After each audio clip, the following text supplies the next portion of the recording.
Yeah. Hey. Well, yeah. Goonies never say die. You know what time it is. We got horror suspense. Listen, Kevin Trav digging in the bin. Dirty Dancing in Encino Man. You never know what you'll find in Uncle Doug's bin. What's in the bin? Yeah, Uncle Doug's bin. He's got all these flicks from way back when. Marty McFly in the DeLorean. Gotta love the cage and whatever he's in. Face off Snake Guys, you know it's a win. What's in the bin? Yeah, Uncle Doug's bin. What's in the bin? Yeah, Uncle Doug's bin. What's in the bin? Yeah, Uncle Doug's bin. What's in the bin? Yeah, let's begin. Welcome, everyone, to Uncle Doug's DVD Bin, podcast where we take your favorite movies, give you some facts, tell you the plot in about an hour, maybe more, maybe less. Not real sure where this one's going to end up. And there might even be a few jokes along the way. I'm your host, Travis. And I'm your host, Kevin. All right, Kev, big guy. We've gone through a number of different movies in our lineup this season, but we have not yet touched on much of the kid movie variety, the children's movie variety, and especially one that stokes so much nostalgia as this one does specifically for me. I don't know about you. Honestly, Travis, this isn't a big nostalgic movie for me. I mean, I watched it a few times as a kid, but I think maybe it just cheesed me out because it was sad and kind of scary, and I was like, nah, I'm just gonna watch Ghostbusters again. Why I thought Ghostbusters was less scary than the NeverEnding Story, I can't entirely tell you, except to say that there are some creepy critters in this Mamma Jamma. Yeah, man, I was a wimp as a kid, even as an adult man. I don't stray far from the wimpage, but Ghostbusters definitely scared me. But this movie this was a horror movie for me as a kid. I didn't understand what was going on for the most part. The plot was a little bit too esoteric for a kid. There were kids in it, which I was excited about because they seemed like heroes. And there was one that was really into reading books, which I was like, man, I could probably beat him up. That might be the only kid I could beat up is the kid in this movie, and that made me feel good. But a lot of the a lot of the characters and a lot of all that stuff. There's a scene in here. There's a big infamous scene which we'll talk about later, where a horse meets its untimely demise. That was also very sad. I incrementally made my way through this movie for years. My sister was always the one that was kind of pushing me on me. She was 11 years older than me. She was a teenager in high school when I was 5 years old. And so I remember she's like, we're gonna try to watch it again today. And we get about 5 minutes in, and I'd see the snail guy and be like, nah, he's gross, I'm out.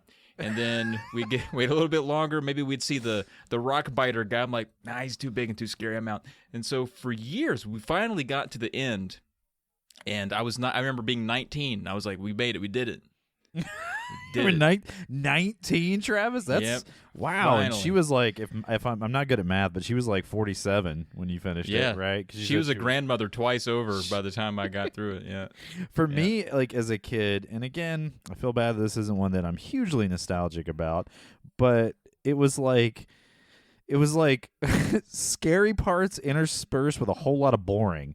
Just a whole lot of characters talking about their feelings and that kind of thing. And then I got a little bit older and I watched it again. I watched it as a teenager and I was like, God, this is just this is ripping my little teenage heart out. It's so freaking sad. But Travis, we could talk about how sad this movie is all the time. I think we need to address the 300-pound pink dragon in the room, luck dragon in the room, is why on earth Uncle Doug has kids' movies in his bin. Did you talk to him about this? I did, and it was the first thing I asked because we drew it out of there, and I remember we both kind of looked at him like, we dropped the full Douglas on him. We said, Douglas, you got NeverEnding Story in here? He said, who? Who are you talking to? And we said, that's based on a book. And he was like, a what? Oh, what? He told us, he came clean and said, look, boy, I got a big old lot of DVDs at the flea market. All right, and I need you guys to cull through this one for sure to make sure it ends. I'm afraid to get started. So he was afraid that, he didn't know what the runtime was on it. He was like, NeverEnding Story. He's like, I got to get back to watching 24. Jack Bauer's waiting up. I don't want to get stuck watching this forever. Well, see, Travis, all the listeners out there are thinking like, "Oh, Trav's just making a pun." No, really, like Uncle Doug is that wholesome. He did think that maybe this was just, maybe it was on a loop or something. He didn't know how it worked. Now, I will say, we showed him a GIF the other day, and it blew his mind. He watched that GIF for 14 minutes. It was a 2-second loop. Was it the one of the guy cutting the tree down, and you just keep expecting it to fall? Boy, that one got me too. I watched that for 45 minutes, man. I had to get snacks. Yeah, Doug texted me and said, "When does it quit?" I'm like, the time it took you to type that, it's been over, Doug. It's a loop, buddy. He's got that Nokia flip phone, too, man. It must have took him 45 minutes to text that T9 texting? Good Lord, it takes him forever. Man, just all abbreviations. Yeah, actually, speaking of NeverEnding Story, I'm sitting here now. Of course, our listeners can't hear, but I'm holding a dusty tome myself. Which, by the way, that's my stage name, Dusty Tome. And this is a copy of the NeverEnding Story. Now, this belonged to my wife. This was like her beloved. She loves this movie, and this is like her beloved copy.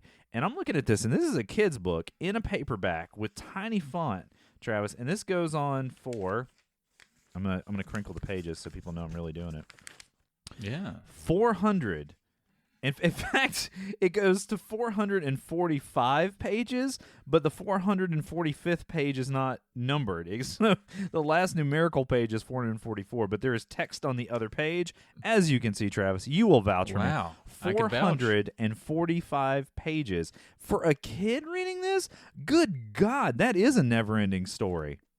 No joke, man. And I didn't read the book until last year, and I'm going to put big quotes around reading. I listened to it on an audiobook in my car for what seemed like years. The book never really ends. And truthfully, the movie itself is only based on about half or maybe even less of the book. Because I remember when I listened to the book, on the way to my trip, I was like a 6-hour trip. We're going to get like half the book on the way, half the book on the way back. I got to where I was going. I was like, that's the movie. We just wrapped up the book. What is left? What's going on? What is going on? The author, Michael End, I've always wondered if it was a little bit of a play off his own name, although it was written in German originally. But it's like, what are the chances the guy's last name is End and he can't wrap up a book, God, I thought my puns were bad, Travis. But you know what, man? Your pun is accurate. You and I, my friend, we walked into a bit of a brick wall because this is a very depressing movie in a lot of ways and a very dark movie. And you and I just had our first public. Now, we've done some private shows. I should elaborate. I'm talking about improv, first of all. Yeah. Make sure that's clear. Improv comedy. You and I had our first together. I've done not to brag, but I've done a whole bunch, Travis.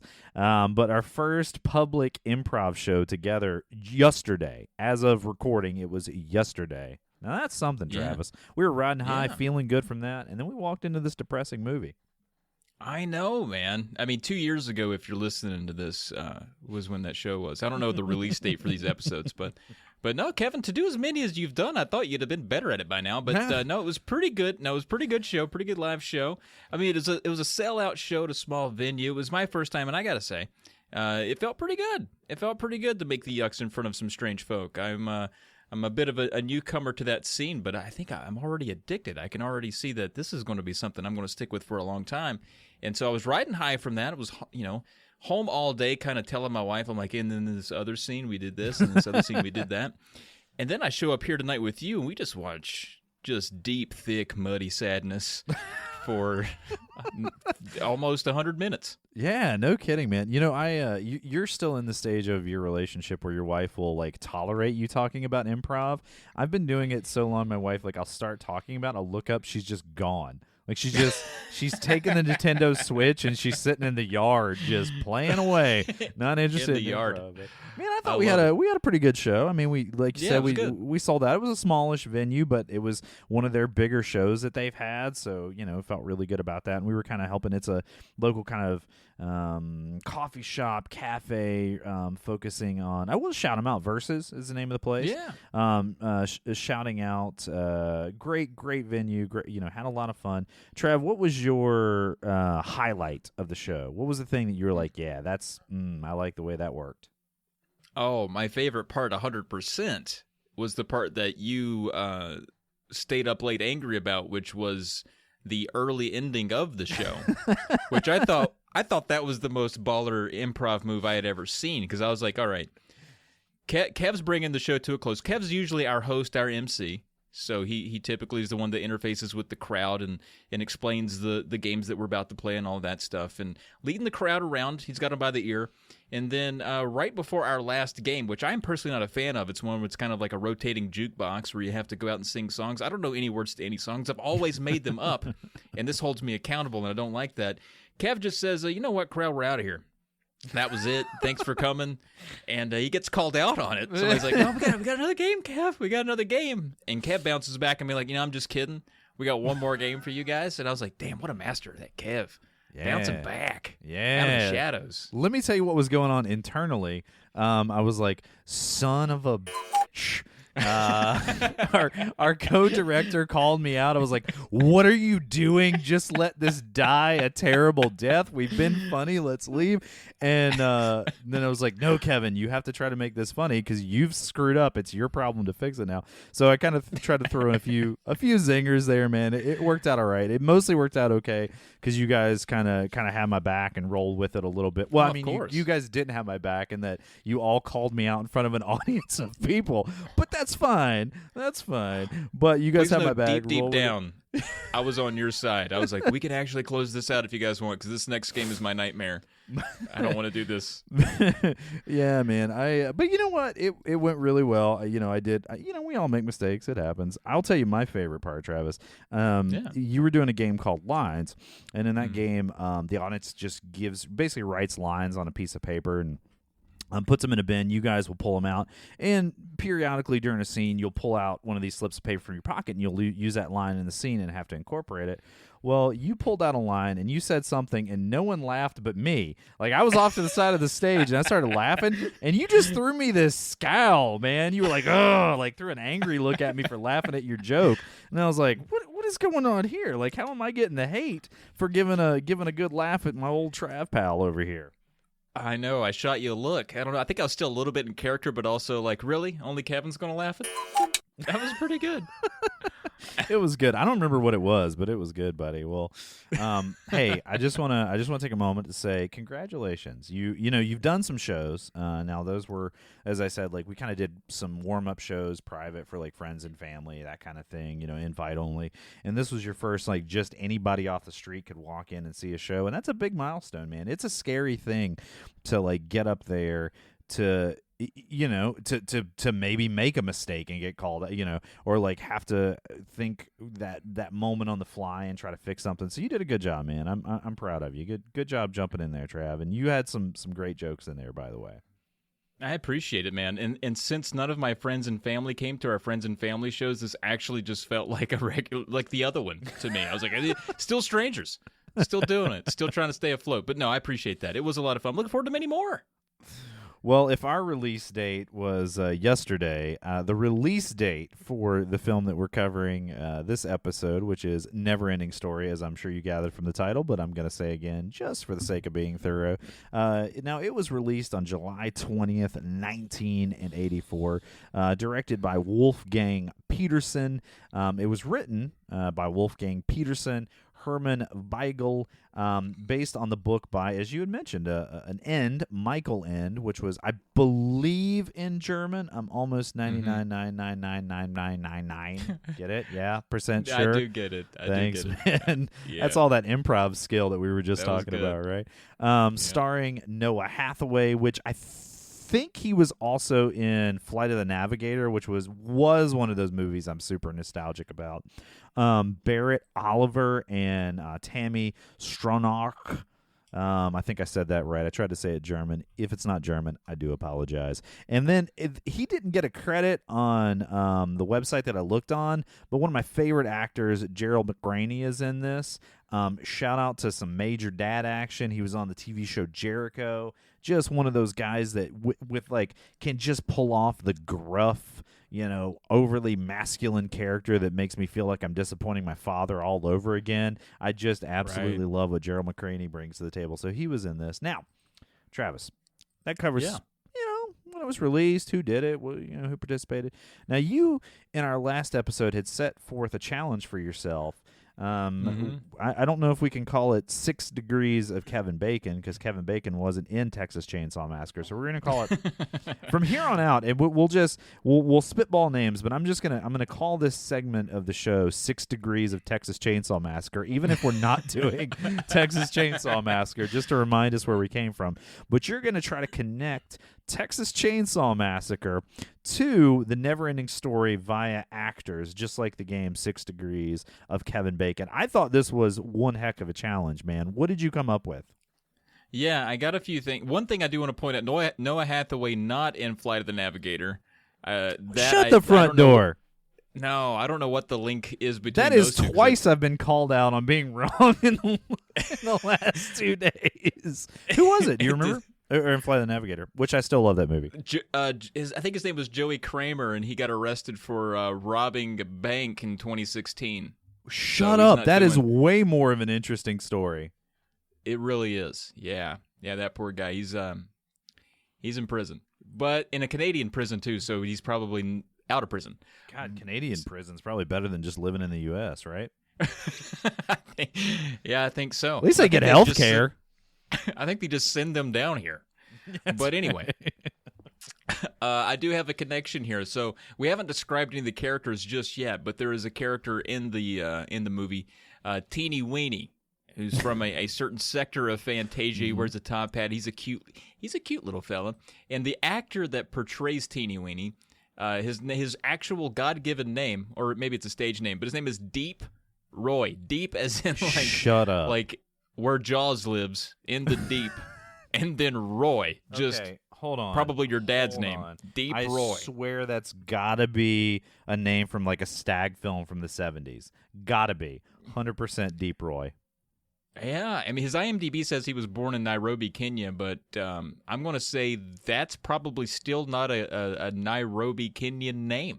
Deep Roy? Are you kidding me? I don't think so. And if we're being if we're being culturally insensitive, we do apologize. It's from ignorance, not anything else. Exactly. So Deep Roy was in Return to Oz from 1985. Oh my God, I love Return to Oz. Dude, that is people talk about the original Oz being creepy. Return to Oz is the one that's just, oh my, sorry, I interrupted you again, Travis. I'm hijacking your thing. But yeah, Return to Oz, if you haven't seen it, maybe I'll check while you're doing this and see if it's in Uncle Doug's bin. Hold on. check the bin. But Teeny Weeny Deep Roy was in Return to Oz with a Paul Maslansky. Now, I didn't know that name by heart, but this person, Paul here, also wrote Police Academy, so which I'm a big fan of. So that's interesting. So he was in Return to Oz with Paul Maslansky, who was in Race with the Devil in 1975. Okay, another movie I've not seen, actually, with Paul A. Partain, who was Franklin in the Texas Chainsaw Massacre. Oh, my God. You did it, Travis. You got back to Texas Chainsaw Massacre through Franklin, who, if you remember, was the individual who was in the wheelchair, right?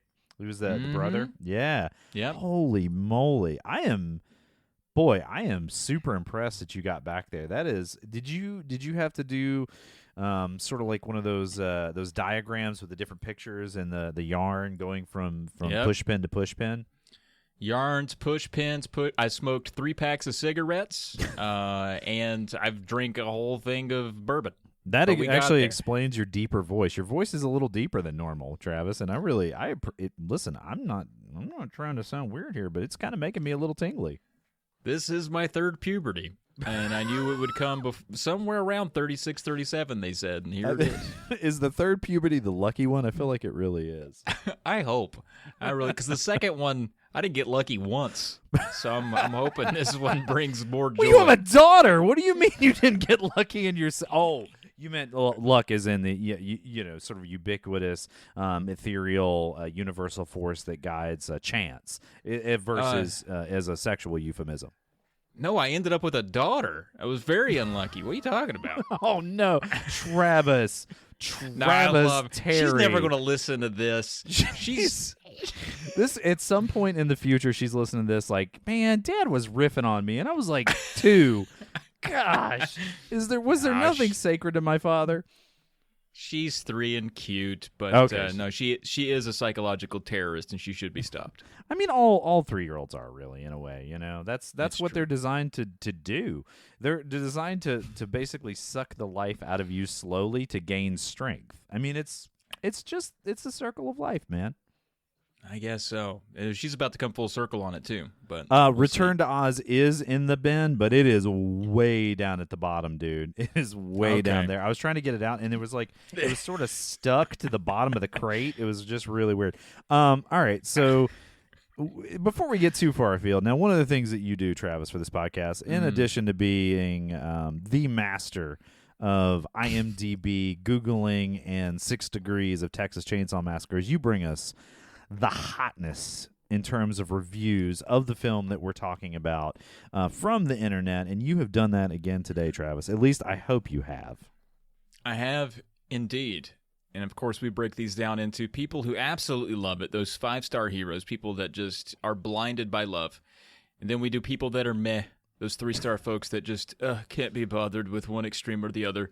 And then we do the people that are low on it, that just did not like it.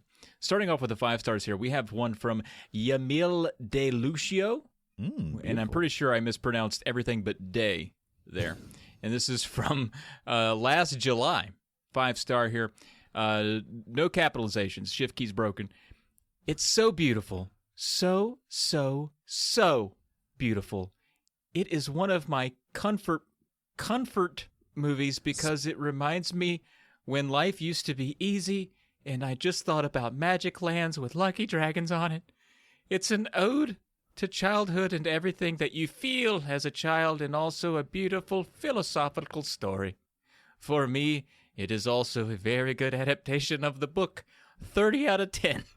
Okay, Travis, I've got a lot of questions. First of all, did she watch the same... Okay, first of all, she spelled... You nail the reading on these. She spelled comfort, CONFORT, so you did say comfort, which I really appreciate.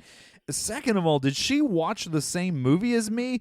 There was nothing like easy and comforting about this movie. There's darkness, there's a nothing, there's sadness, there's a freaking evil Gamork wolf just hunting down children trying to murder him. And then I need to know, what is her rating scale based on? 30 out of 30 10? out of 10. What is that? I would love to see a 29 out of 10. What is that like? You know? What is that? But what impresses me is just that this person that wrote this, and you're not seeing the grammatical sort of, I don't know, misses this person has in this review. And bless their heart, maybe English isn't their first language. But the fact that they read the book at all is blowing my mind. I mean, they could have read it in German, too. That's possible. They very well could have. Or like me, listen to it in the car on 2.5 speed just to get through it. But I feel like a German would have been more succinct with the review. They would have said, "It is a movie." This is movie. And they would have had a rating scale that made sense. They're all about their science and numbers over there. So exactly. What else you got there, Travis? Yeah, we have another one here from Finn. Simply. This is a week before Yamil got involved, and you're gonna have to get the cuckoo clock out here, Kevin, because this person uses a bad word. They say 5 stars scared the out of me as a kid. 5 stars, just like Grandpapa used to do when he would load his shotgun in the middle of dinner. Loved it. Scared me. No, my grandpa would pull out his false teeth and sort of like gum at me like that would scare the out of me, Travis. I'll tell you that. I'm double cuckooing this one. About it. Yeah, dude. So I can relate to that. Like that's the physical response to this film. And again, you and I both talked about this is a scary, heavy, dark film for some kids to watch. But you know what? Back in the 80s, when you and me came up, man, it didn't matter. That's what you got. You know, you got a children's movie that had murder wolves in it. You got a Morla, an evil turtle. Not even like just a nihilistic turtle who's just given up on everything out of sheer loneliness. I mean, good Lord, Travis, what movie did we just sit through? Okay, look, man, I could do this all day, but we're going to do it when we get to the plot. Now, you got some people that were meh on it too, right? Absolutely. And I want to say, too, that fear, I think, breeds fascination. So I understand that 5-star because I also was scared of it as a kid, and I loved it as well. So people that are meh on it here, we got Anthony Armstrong, one of the few folks out there just throwing their real name out there for us. Anthony, if you're out there, hello. September of 2020, 3 stars. I think we all would find a reason to ditch math. That makes sense later when we go over the plot. Yeah. It astounds me what was able to be accomplished with puppets and animatronics. I walked into this thinking it'd be awful compared to my child viewing. But I'm pleasantly surprised to say it held up fairly well compared to when I look at children. No, he didn't say that part, but just phrasing. Travis, phrasing. Come on. Phrasing. Anthony, phrasing. Okay, he continues. Though this time I won't be having nightmares in my sleep. While the story and adventure are unique, the darkness that this film is set in can definitely be overpowering, still enjoyable to watch, and feel like a kid again.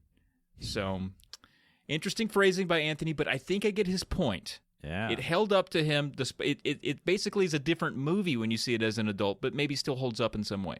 Yeah. And Travis, you said that we would get to it when we go through the plot, but a lot of times we don't get to things when we go through the plot. True. So I'm just going to say he's the bit about ditching math class. That is something that Bastian does at the beginning of the film. He looks and sees that there's a math test going down. He's like, "Nah, I'm out," and he decides to go up to the creepy attic to check out the book that he just stole. But that we will actually get to. And I'm on team Anthony Armstrong here in that I absolutely adore practical effects. Puppets and animatronics, I think, just hold up. And there's some psychological effect that, you watch all the CGI in the world, but there's something about a puppet because in your mind, you realize that it's real. It has more impact, be it fear, be it humor, be it whatever. It's more emotionally resonant if the thing is actually real than all the computer-generated nonsense that Hollywood can cook up. And that, my friend, is my soapbox. I'm throwing it away for now. No more soapboxes for the rest of the episode. Well, I don't believe that for a second, but as you should. I do agree with that soapbox that you lightly lobbed behind you within reach, so you can grab it again later. All right, up next, people that are low on it. We got a 1/2 star from Sarah. No capitalization, no self-respect. 1/2 star. She says, "I hate this film. I didn't watch this movie until I was 21, so I have no childhood nostalgia connecting me to this film. It's definitely of its time. All that 80s feel. I just couldn't connect to it. So many plot holes and background info that was just lost to me. The only redeemable thing about the movie was the theme song. There are so many better written and visually appealing films from the 80s that are worth watching." Ooh. Sarah sounds like a real treat, doesn't she? Well, at least she got it right. I mean, that soundtrack slaps. I mean, and Dude, it does. We were talking about it, and like this just begged to be an NES game, and it never happened. It never happened, and like literally a ton of those songs, man, just transform right over to that title menu on that NES screen. How good would that have been? It would have been so good. I mean, when I was a kid and I fantasized about being a pro wrestler, I came out to the NeverEnding Story theme. That was my gig. Wait, what was your wrestling character? Muddy Dead Horse.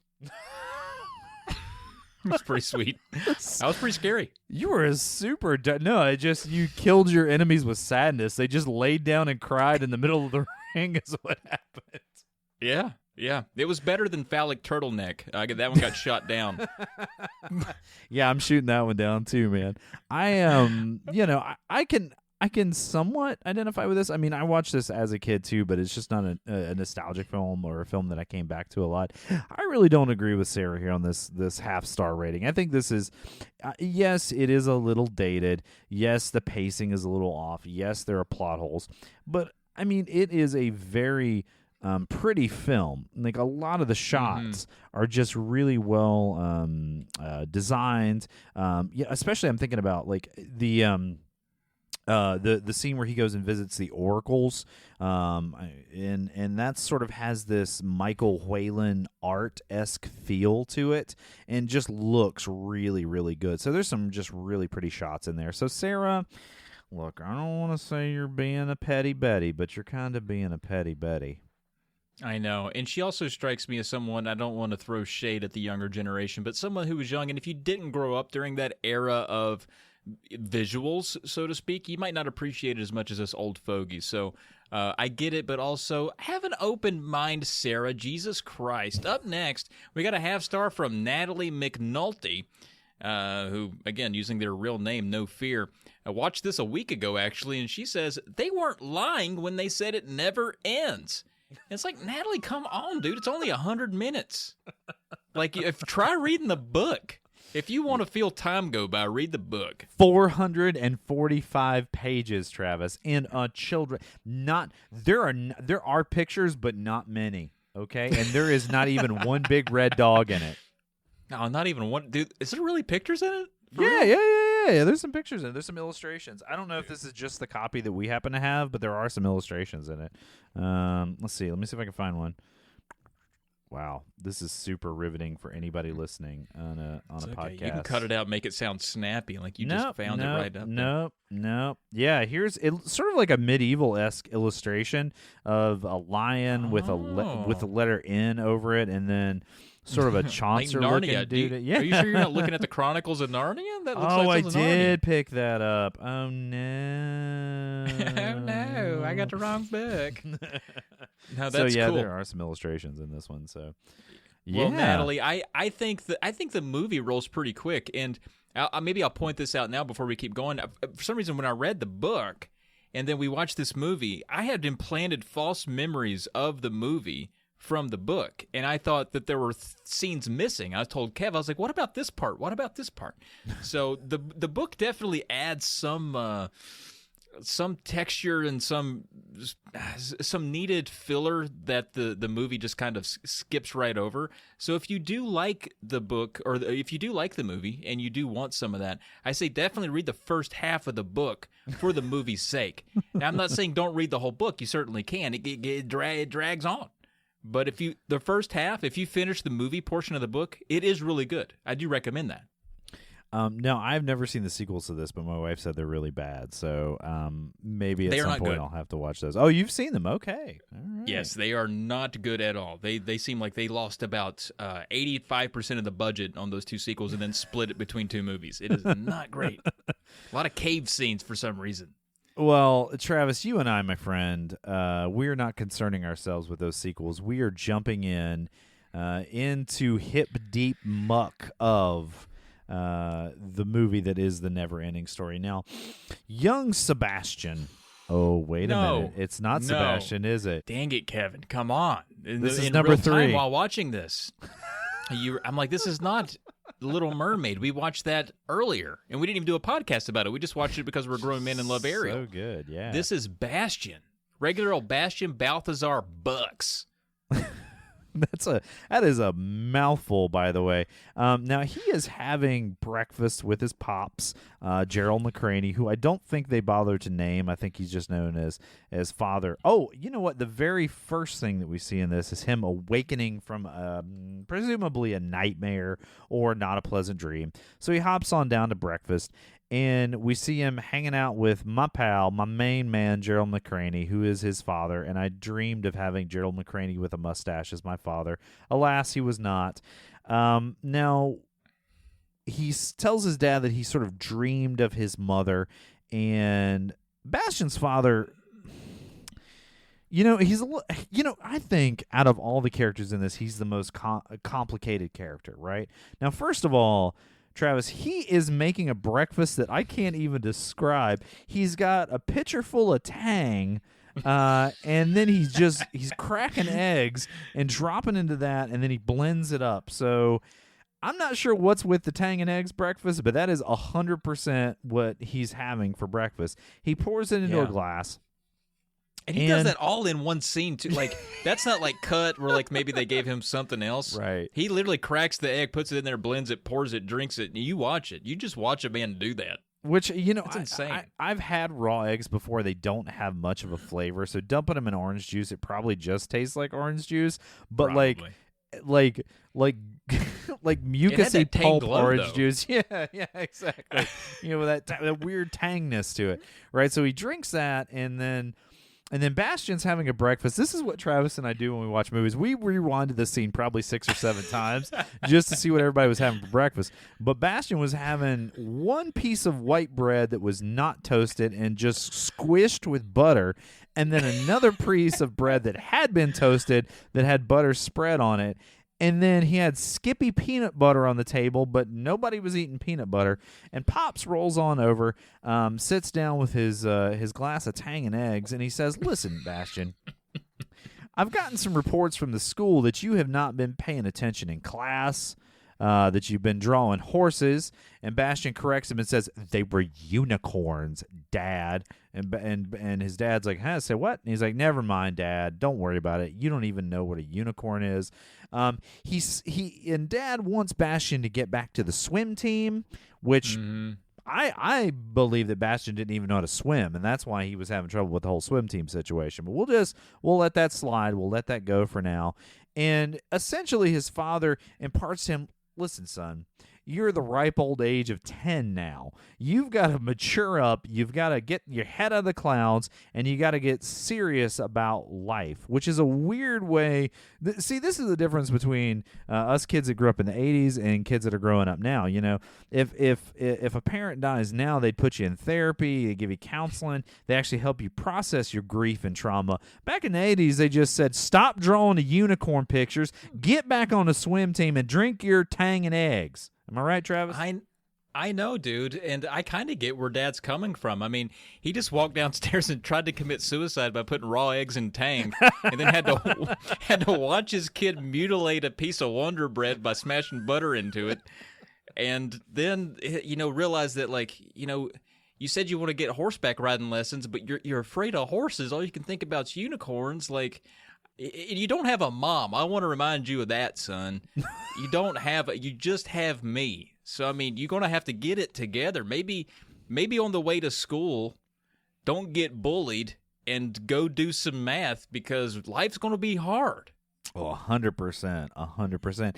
And I don't want to knock Bastian's dad too much here because being a dad in the 80s was tough, man. Like he's trying to, he probably didn't have an overly affectionate, overly sympathetic father, so he's doing his best, and he does ruffle the boy's hair, and he tries to connect with him. But again, when we as men are not given the emotional tools that we need, we continually fail. So I'm encouraging all of you out there, if you're like me, you got some problems, you know what, man?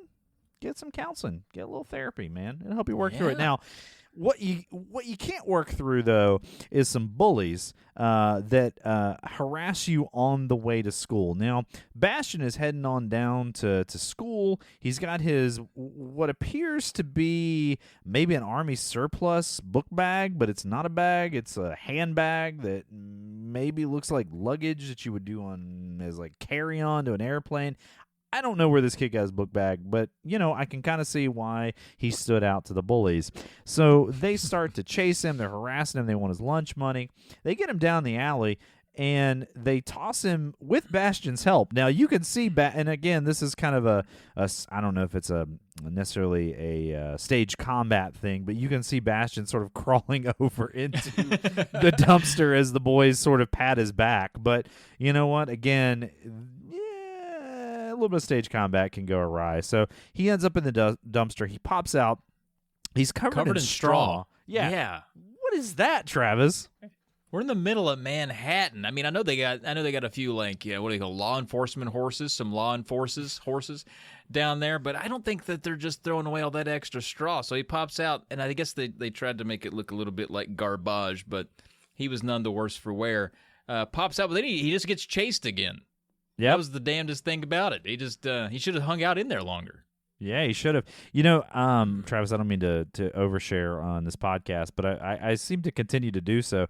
In my early 20s, I was having a lot of financial trouble, so I did quite a bit of dumpster diving to get recyclable goods that I could take to get some money for, right?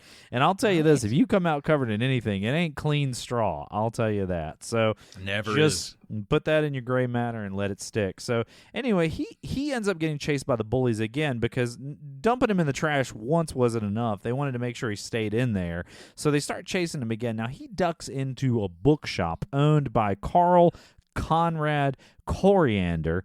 God, there's just a thing with alliteration in this, isn't there?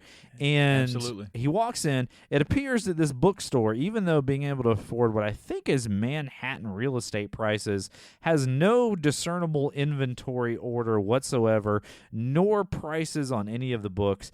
But again, book collectors, they can be very eccentric, shall we say. So maybe this is just sort of the world that he lives in. Now, he pops in this store, and Mr. Coriander looks at him, and he sees that it's a kid, and he's like, get out of here, kid. We don't have any arcade machines, video games, Travis. We just have these rectangular things called books. Now, Travis, how did it make you feel in your heart of hearts when he was dissing on arcades? I mean, I felt bullied myself. I said, now that's a bully right there. This angry old eccentric bookstore owner talking down to all the bloops and bleeps of a good old-fashioned arcade game, talking about how books are better. Come on, give me a break. But I like the ambiance of that. It gives me I don't want to talk up Harry Potter too much, but it does give me that sort of whatever wand shop he goes into. You know what? It actually rhymes with Coriander. It's Ollivanders. Oh, you're right. Yeah. Huh. I wonder if that was somehow intentional. But anyway, yeah, I do. I like the ambiance there, but gosh dang, I just don't like this guy's attitude toward the arcade games. Could do without it. I mean, listen, they call them joysticks for a reason because they bring joy, Travis. So he sort of hits on or bashes our boy Bastion a little bit for being into arcade games. Well, Bastion says, no, listen, I've read some books. I've read Treasure Island, Lord of the Rings. He names a couple others that have eluded me right now. Tarzan, yeah, Tarzan, right? And then Coriander continues to trash on his books. He's like, you know what? I see you're hiding from those bullies, and those books, they don't suck you in like this book right here. Now, Travis, this is the NeverEnding Story. The tome, the leather bound with the Arin icon on the front of it, right? He says it doesn't suck you in like this book. This is a book for real readers. This is a special book. It's dangerous. It's not safe. It'll suck you in there, little Bastion. Oh, hey, the phone over here is ringing. Let me go answer that. Now, he straight up pulls some Willy Wonka junk here because he tricks Bastion into kind of, or maybe it's some Marty McFly, where they call him chicken to get him to do things. He sort of talks Bastion up into grabbing this book while he's on the phone. And then Bastion leaves a little note, like he's not a thief, man. He's like, I'm going to bring it back.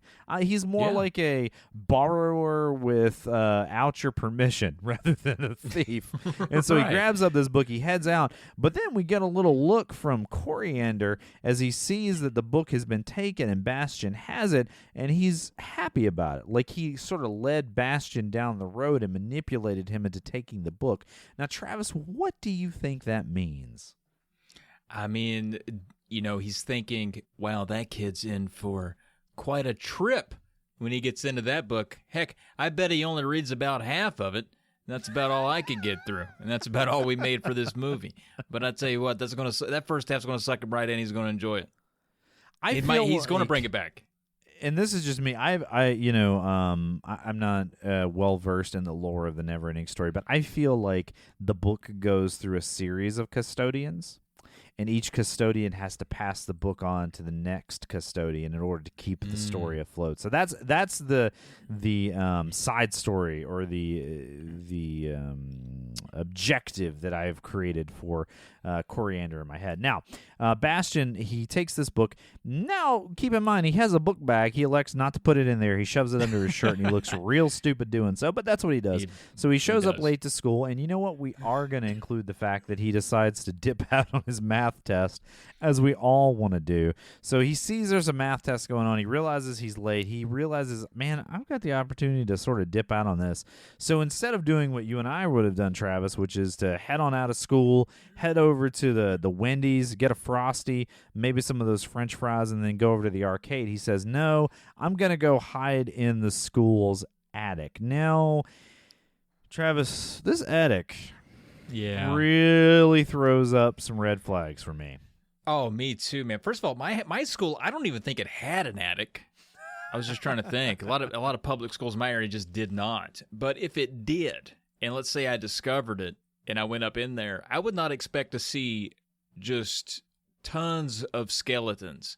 Like, I understand having a skeleton in a school, just the one. Just the one. You only just really need the one for that biology class or whatever class it is where you look. I didn't do much in high school, but one of them will have a skeleton in it, and then you don't really need backups, because you got the one. And I'm sure that they're really quick to get more if you need them at any moment. You don't need like one full skeleton and then just shelves of skeleton parts. It looked like a skeleton garage. Like if you had like a skeleton business and you needed parts for your skeleton, you'd go up in that attic and get more parts for your skeleton. Travis, it was too skeleton-y. It looked like Jeffrey Dahmer's rumpus room up there. There were torsos, there were pelvic bones, there were like femurs just everywhere. And there's cobwebs. Cobwebs, a lot of cobwebs. Nobody had been up there for a while. And there were like also taxidermied animals that made no sense. I think there was a saber-toothed tiger up there for some reason. Right. I mean, it was bizarre. And I just want to circle back to this. How many skeletons does a school need? None is the answer, Travis, because you could just have a chart with all the bones on it. Like, you don't need an actual human skeleton. But this school had like 16. But again, guys, it was the 80s. And man, did we not give a crap. So a lot of extra skeletons in the 80s too. It was a rough time. Well, I'll tell you what, I've got some skeletons in my closet from the 80s, Travis.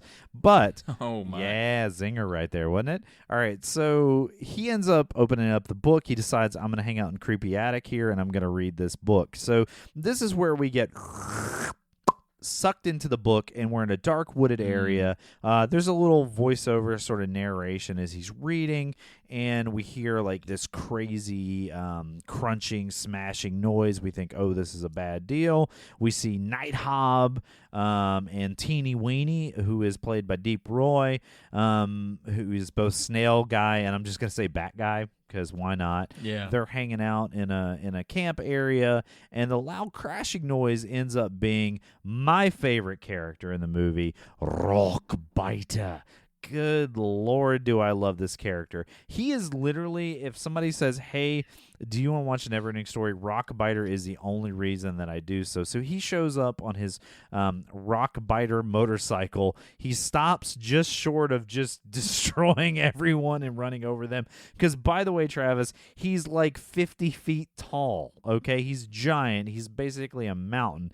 So he stops, and everybody is a little alarmed. They don't know they don't know this Rockbiter character. They don't know what he's up to. So, our pals Night Hob and Teeny Weeny are a little alarmed. Well, it turns out Rockbiter is very harmless. He actually eats rocks. Boy, imagine that. So he picks up some limestone, starts crunching on it.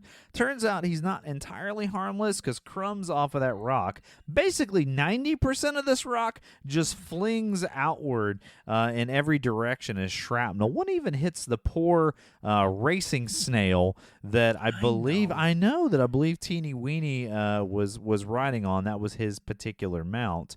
And he divulges, Rockbiter does, after a little bit of dialogue, that he is heading towards the ivory tower because this strange nothing took out a lake. Now, Travis, I know what you're thinking. It's like the lake in Dirty Dancing that we've already talked about that dried up. No, Travis, it's not that. It didn't dry up. It was just gone like a fart in the wind. That's right. Like a fart in the wind. And Rockbiter, he jumps through some hoops to explain, like, no, it's not just a hole, boys. we're talking about it ain't nothing. Because a hole would be something. You'd still have if it was just a hole, I'd go there and I'd be like, right there's a hole. But there's nothing there. And then Teeny Weeny and Nighthawk, they're like, we're coming from a whole bunch of nothing as well. And we're actually also on our way to the Ivory Tower to talk this over with the Empress to see what's going on, what can be done. We need help because this nothingness is eating up our families, our culture, all of our people. We're from the south, you're from the north, they're from all of these different extremely vague cardinal directions of this area, but the point is they're on this journey to see this Empress who apparently possesses what they need to overcome this nothingness that's sweeping the land. And so you see there's a scene where they all kind of set off on their mounts. Teeny Weeny on his racing snail, which is funny, right? Snails are slow. And you got Nighthawk, he hops on his bat. And the Rockbiter just continues to pedal his rock cycle. And those are the three characters that you kind of have a feel for. Okay, so there's some representation. We're going to meet up with some folks later. A bit of Star Wars, that first episode, everyone just goes and meets the council and the Senate. We're different species, different folks. We're looking for help. What can be done? It's interesting that you mentioned that because we do actually find out later, Padme, of course, was sort of a child empress, and then we know that there's a child empress in this. Later, of course, we find out she's introduced, but we don't obviously know that at the time. So it's interesting that it's sort of a little parallel to Star Wars. Now, they all head towards the Ivory Tower, which is where the Empress is found. Now, of course, it's no surprise to any of us that the bat, which can fly, obviously is going to get there first. And out steps Carrion. Now, there's a universe. Now I'm throwing this out here because we're gonna shout out a couple of weird cameos that are in this movie. But there's a universe of creatures that have assembled here at the very top of the Ivory Tower to see the Empress because they are concerned about this nothing that is sweeping through the land and wiping out everything they own. And there are, as you go through this scene, and you can pause it at your leisure, but you can pick out. I know we saw some Ewoks in there. We saw E.T. in there. Apparently, Godzilla is also in there. What else was in there, Travis? There was a couple others, right? Yeah, I was looking at a Reddit post where people were pointing out the different characters that they can identify in there. So I don't know how much of this is legitimate. But they say it includes Mickey Mouse, E.T., C-3PO, Ewoks, which we spotted ourselves. Yep. And we also spotted E.T.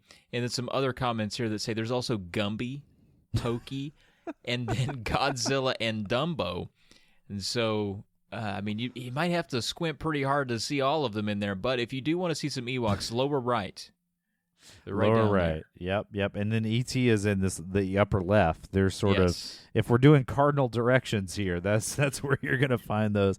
Those are the two, and we were super excited to find those. But the gist is, Carrion comes out. He's addressing all of these representatives of the different species, different cultures here in Fantasia. He says, not Fantasia. What is it, Travis? Fantasia is the... It is Fantasia. It is Fantasia? Okay. All right. I thought I was mixing up the Disney movie. Boy, they're lucky they didn't get sued, man. That Mickey Mouse is violent and aggressive. So maybe that's how he got his way in there. Maybe that's how they fit. Listen, you got to have the big ears in there if you're going to be throwing Fantasia around. Right. So Carrion's addressing all of them, and he says, "Hey, look, we've summoned this great warrior to address the fact that the Empress is sick. She's really, really sick. It probably has something to do with the nothing. We're not going to describe her illness or use any conventional medical treatments. We're just going to send this warrior, this bad Mama Jamma warrior, Atreyu, out there to try to solve this issue for us." Well, Atreyu shows up, and turns out it is a long-haired hippie child. He shows up. It turns out it's a kid. And Carrion's like, "You can't be Atreyu. We called for a warrior." And he says, "I am a warrior. And if you don't want me here, fine, I'll leave." So he goes to leave. And Carrion's like, "Well, hold on a minute. It worked out real good for that Link in those video games, recruiting a pubescent child warrior to go out and do our quests for us. So we'll do that here in Fantasia." Yeah. So he recruits him. He gives him the Aran, which is a pendant that is composed of 2 intertwining snakes. Now, Travis, I know how you feel about snakes. Not a big I know they kind of give you a little bit of the heebie-jeebies. How were you feeling about wearing a pendant made of 2 intertwining snakes? I mean, it looked like they were biting each other on the bottom, which I was fine with because that means they're not biting me. So I was like, you go ahead and wear that scary snake pendant if you want. If you think it makes you so strong, you go ahead and wear that. I was also kind of confused. Like we were looking for Atreyu the warrior, not Atreyu the child. But it's like, if this was going to be their big hero, I feel like they could have maybe scraped for some more facts. Be like, we were looking for a warrior from your land. They're like, yeah, we got one. We got Atreyu. I'm like, okay, what can you tell us about him? Like, he's good. He's good. Bow and arrow, long hair. He's got tons of kills under his belt. Probably one of the bravest in our land. Like, yeah, send him on over. That sounds great. We need something like that. But I feel like he should have thrown in like, is he? Can he drive? Yet he can't. Oh, so that's a necessity. We gotta basic qualifications. You gotta drive. Is he? Oh, he's got a horse. We'll send him on then. Can he grow at least a mustache? Can he grow at least, an adolescent mustache? Well, the answer is no, Atreyu can't, but he's still a bad man pajama. So he sets off across Fantasia on the back of his horse. Artax. Okay. All right. I gotta emotionally prepare for where we're about to go with this. Okay, so Atreyu's going to set out on Artax to head a whole bunch of different places to find a cure for the Empress. Again, we don't know what the cure is, and we don't know what her symptoms are, and Carrion doesn't bother to tell him, but you know what? None of that matters because he's a hero and he's on a journey, right? He's been compelled beyond himself to do something for the rest of the world. So he heads out, and he goes a whole bunch of different places and doesn't find any answers. So finally somebody tells him to go talk to Morla in the swamp. And Morla lives at, I think they call it Shell Mountain, if I am not mistaken. Now, on the way there, we find out that this is the Swamps of Sadness. And I'm not gonna belabor this, Travis, because I'm getting a little choked up over here just even thinking about it. I can tell. Yeah. But this swamp has this lingering sadness, this uncanny ability to break the will of anyone that tries to pass through it with sadness, right? And as you succumb to the sadness, you sink into the swamp. Now, Atreyu, he's young. He's a younger guy, So he's able to sort of survive this, but maybe Artax, the horse, well, maybe he's not. And Artax is sort of traveling through, and we don't know Artax's backstory. In my head, what I'm imagining is that he's had, Atreyu's young, and I'm imagining he's had like maybe 2 owners before, maybe even 3 before Atreyu, right? And he's lost them, and he starts thinking about that grief. And then he starts sinking in the swamp, Travis. Oh, no. He starts going down. And, oh, no. And at first, Atreyu's like, oh, hey, buddy, it's okay. Cheer up. And, God, let me tell you, Travis, I've had some pretty severe I don't mean to overshare once again, but I'm gonna. Oh, please. I've had some pretty severe depression at different points in my life. And this is exactly the parallel that people do. You feel like literally you are drowning, and everybody's like, hey, man, just buck up. And that's what Atreyu does. He's like, hey, just buck up. Just hop on out of this muck. You're going to be fine. And you can't. The Joe Rogans of the world are like, hey, bro, just get out there and lift some weights. Get out there and go. It's like you're doing that stuff, and you're trying to live life. But the metaphor of the muck and the swamp that you're sinking into, and no matter how hard you fight and struggle, you can't get out of is just perfectly, apropos in this circumstance. And our pal, Artax, can't. He can't pull himself out of that sadness spiral. I know I'm laughing about it, but God, it really is just the perfect freaking metaphor.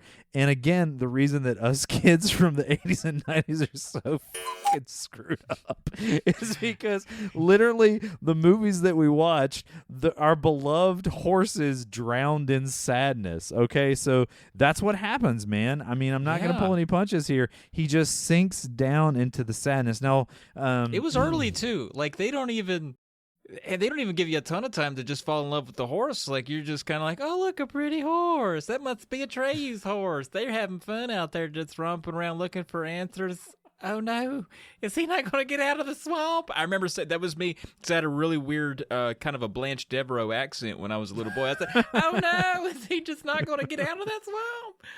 He'll come back later, won't he? He's a horse. Because back then, animals didn't die in kids' movies. Other than Old Yeller set a real high bar for a dead animal in a movie. Bro, what about Big Dan and Little Ann? Come on, Where the Red Fern Grows. Tell me you didn't weep your little heart out on that mofo. Yeah, right. So I mean, and all of these animals are ones that sort of there was some reason they should be dealt with, but Artax is just a sad horse walking around in mud and paid for. No, actually, man, I can't remember if it's Big Dan or Little Aunt Travis. I'm going to call you out on being wrong now. Booyah! Yeah, I can't remember if it's Big Dan or Little Ann, but one of them dies fighting a cougar to save the little boy in the book, and the other dog just straight up dies out of sadness because it misses the other dog. Yeah, dude. Oof. I probably couldn't read those pages because they were all the ink had ran together. Yeah, that is right. That's that is 100% where we are with Artax. But you know what? Just like Atreyu, we've got to push on to try to get to the end of this podcast and to try to save Fantasia. So he does that, man, and it's got to be rough, man, losing your horse. But you know what? You wouldn't know it. He's high stepping. He seems to be moving a whole lot faster, not having to drag that horse through all the mud. I know, man. His pace easily triples after that. And then seriously, like not long after that, he himself succumbs to a little bit of the old mud sadness, starts to lose a little hope. It gets up right around his cheek holes. But then out of the sky, I mean, a savior that you would never expect. I didn't expect it. And as a kid, when I remember thinking, I was like, this ain't realistic. Like I bought the horse going down, but when you see a pink fluffy dragon swoop in to save the day, ain't nobody thinking that's going to happen. That's where you checked out. You didn't check out when the giant turtle shows up. Morla just rises. Okay, so it turns out. Wait, hold on. Back up. I did skip a whole part. I missed Shell Mountain. See, Travis, this is how you don't call someone out when they miss a portion and skip to the next part. You just pick up, man. That's what I was doing here. However, since you called yourself out, and I'm 100% leaving this in now. Dang it. So before Falcor shows up, now he does somehow push through his sadness. He finds Morla, who it turns out is not actually doesn't live at Shell Mountain. It turns out Morla is actually Shell Mountain. It's this giant turtle that rises up out of the muck, and this is interesting to me. The sort of, I don't know, I guess metaphor maybe with his turtle, but he's been alone for so long, he starts calling himself we. He's been talking to himself, so he has someone to talk to, and the loneliness and sadness of the swamp has gotten to him, so he's just incredibly nihilistic. He's like, I don't care if the nothing comes and I die. What other children's movie has a frickin' suicidal turtle in it? But that's where we find ourselves. So Atreyu has been through all this. He's still hopeful and optimistic because he has youth on his side. Morla's like, I don't know, 9,000 years old, however old he is. Pretty old. And he does not. But he enjoys a little bit of banter back and forth. He sneezes on Atreyu, and he says he's allergic to youth, which I'm sure that is some metaphor that has somehow eluded me in terms of this turtle and youth and all of that. But that doesn't really matter. The big takeaway from this is he says 10,000 miles from here. Okay, which is a long way, Travis. Oh, it's so far. I don't know if you've heard that 10,000 Maniacs song, but that's no, it's not 10,000. What is it? I walked 10,000 miles. Who is that? 500 miles, and that's boy, I can't remember the nerds that sang that song. But 10,000 Maniacs is the Natalie Merchant band, by the way. I just want to correct myself there. Yeah, the Proclaimers. You're thinking of the Proclaimers. The Proclaimers. Yeah. So 500 miles is less than 10,000 miles, Travis, and that is a scientific fact. It dang on is, yeah, man. And a 10,000-mile journey, that'd be like, we're out here in Virginia. That's like California back over here and then back to California. I mean, that's so long on foot without a horse. That's dead. Yeah, that's a long ways, man. So we get the idea that Fantasia is a real big place. And so this obviously is demoralizing for Atreyu, so he just goes, well, I'm just going to try to get there. So he starts walking through the swamp, and he's thinking about his horse. He's thinking about this insurmountable distance to get to the Southern Oracle, which of course is where Morla is sending him to kind of get some information on maybe how he can save Fantasia.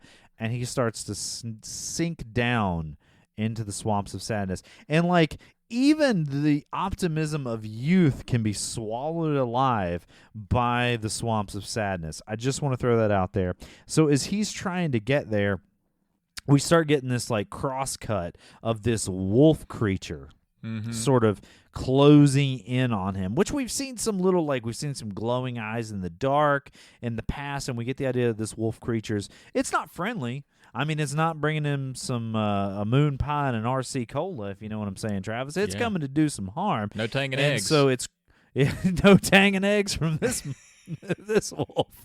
And so we're cutting back and forth. He's dropping into the muck. We think, oh man, this isn't the never-ending story because it's pretty much over for Atreyu. He's going to sink in the swamp, and this is the end of the flick.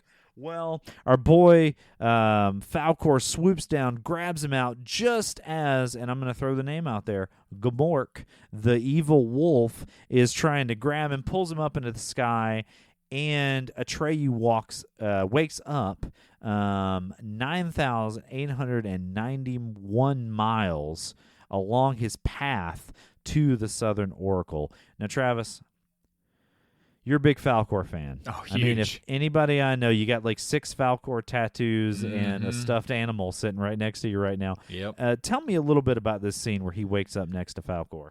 Yeah, he wakes up next to old Falkor, and Falkor kind of already knows a bit about Atreyu's journey, because it turns out apparently Atreyu talks in his sleep and has revealed his name, his quest, his purpose, which is very articulate sleep speaking if I've ever heard it myself. And Falkor, says, listen, I've brought you most of the way. You got 109 miles to go on your journey to the Southern Oracle. I'm that kind of guy. I'm a big old fluffy, scaly, dog-looking dragon guy. But, and Kev, you and I were watching this. Falkor comes on so strong. He's winking and making all kind of like weird innuendo, like, I got you. Yeah, I'm your dog. What's up? Wink, what's going on? Yeah, let me know if you have any issues. How's it going? Gosh, you're cute. Like, he just really, none of that was a real quote, but that was the vibe I got. It was like, man, this strange pink fluffy dragon's a little too into this young man for me. I don't know, Travis. Short of the young man weirdness, like that's the way I come across. Like no one when they first. This is I should have warned you about this before you start doing a podcast with me. But no one when they first meet me likes me. They're like, what is this dude's deal? He comes on way too strong. He's trying to make all these jokes. Like, just shake my hand and tell me your name. Like, why are you making animal puns when I've known you for 37 seconds? And that's just how I am, man. I just come on, I come on strong because I'm socially awkward. I'm weird. I don't know how to make friends. It's fine. And Falkor's the same way. And you need to stop crapping on Falkor for being a little awkward. Now, what Falkor is, though, is a luck dragon. And he's helped our boy Atreyu out by taking him this incredibly long distance, Deus Ex Dragon here, to get him closer to the Southern Oracle. And we meet, I think, and Rockbiter's my favorite character. And Travis, I'm going to go ahead and say that Ingi Wook and Urgel, which are living in a hovel near where Falcor has landed with Atreyu are probably your favorite characters. Am I wrong about that, Travis, or am I right? No, I love Ingi Wook. I mean, or Wook. Is he woke? Is he wook? I don't know. It's 2022. Be woke. But he and his wife live in this hovel. And Ingi Wook is a bit of a scientist. And he's got the look. He's got a good, handsome look about him. He's got big old, massive, just jowls full of hair. He's got one big tooth that's real good for just getting the outskirts of an apple peeled just right. And he's very nerdy about the Southern Oracle because he proclaims that he is the expert.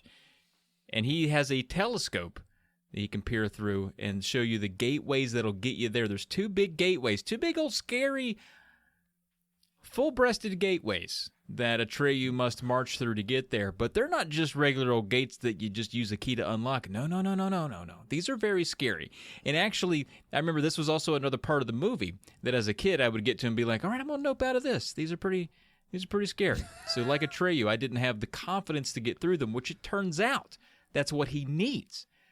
He learns from Ingi Wook that any man who feels his worth, feels his value, understands his own purpose in this whole thing and is confident in his ability to achieve it, can go through. And as they're peering through, they see a lab rat basically expose what happens if you don't have that feeling. This guy dressed in shiny armor goes up to the first gate, the Golden Gate there, and is fried alive almost immediately. Had no confidence he'd make it through. Dies right there, and right there, oh gosh, this is going to be scary. Can our boy Atreyu make it through? He just succumbed to the swamps of sadness almost. Does he have the heart? Can he do it? Travis, I've got so many things that I want to just wedge into what you just said. Now, the first is, and this is going to be a little uncomfortable. This is going to be a little weird.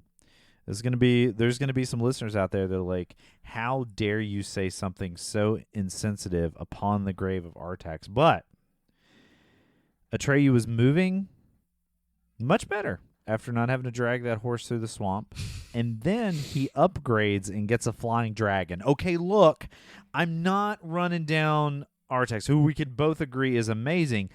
But if you're going to give me the choice on a quest to go with a flying luck dragon or horse, I'm going to go with the flying luck dragon. Okay, so let's just set that aside. I've been insensitive. I've said the thing that needed to be said. Now, the second thing I want to say is that you were nice in the way you said it. You were delicate. You said that these sphinxes had boobies. They do. Now, they had boobies. Now, that's one thing, but they went ahead and put the nips on them. And I'm like, was that necessary for a children's movie? Now, I don't mean to be a prude. I've seen Greek statues. Yeah. Okay. Yeah. I know what art is. Okay, but these things, they were sculpted by a plastic surgeon in L.A. They were not real life depictions of some lady boobies. Now, I've never seen a sphinx in real life. I guess it was a sphinx. I don't know. It was some sort of hybrid creature, maybe something along those lines. Top parts of a lady, had the tail of a snake, maybe the claws of some sort of, I don't know, maybe an eagle. Yeah. I don't know. Talons, wings even. It was a whole get-up. Yeah. And then the last thing that I want to say is that what Ingi Wook says to him is that a person that, and I'm paraphrasing a smidge here because I can't exactly remember the verbiage, was someone who feels their worth can walk through these. Now, Travis, I feel pretty worthless. And in fact, I am actually worthless. I feel like I could have just, thank you for backing me up on that, Travis. That's the having my back I was looking for at the improv show. But I feel like I could have just strolled right on through these things and they'd been like, yeah, I mean, that guy's basically dead anyway, so why fry him with our laser beams? Right, yeah, just skip, like literally skip on through. They're like, wow, okay, yeah, go get him, Kev. They're just kind of mocking you like, oh, sure. Yeah, absolutely. And we brought this up too. It's like, well, we just talked about a luck dragon. It's a luck dragon. Just fly over them gates, Just fly right over them. Let's do a whole Eagles from Lord of the Rings situation. What are we doing here? It really is. Now in the movie they don't talk about it, but I'm almost certain, and it's been a minute, but I'm pretty sure in the book Michael End does present some reason why, and it's some invisible wall reason why that's impossible. So just to point that out. But in the movie, they don't make that clear. So the whole time you're watching it, and even when I was a kid, I was like, just hop on that big pink thing and fly right over them. You don't need to worry about this. This is not an issue. These are on the ground. Travis, have you figured out the dark implications of these laser beam shooting sphinxes? Have you figured it out? No. What's the dark implication? I mean, other than just being fried to death inside of your own skin. Well, that's bad. But let me walk you through how Atreyu gets through this, right? So he walks up to it, okay? The eyes start to open. He feels a little trepidatious.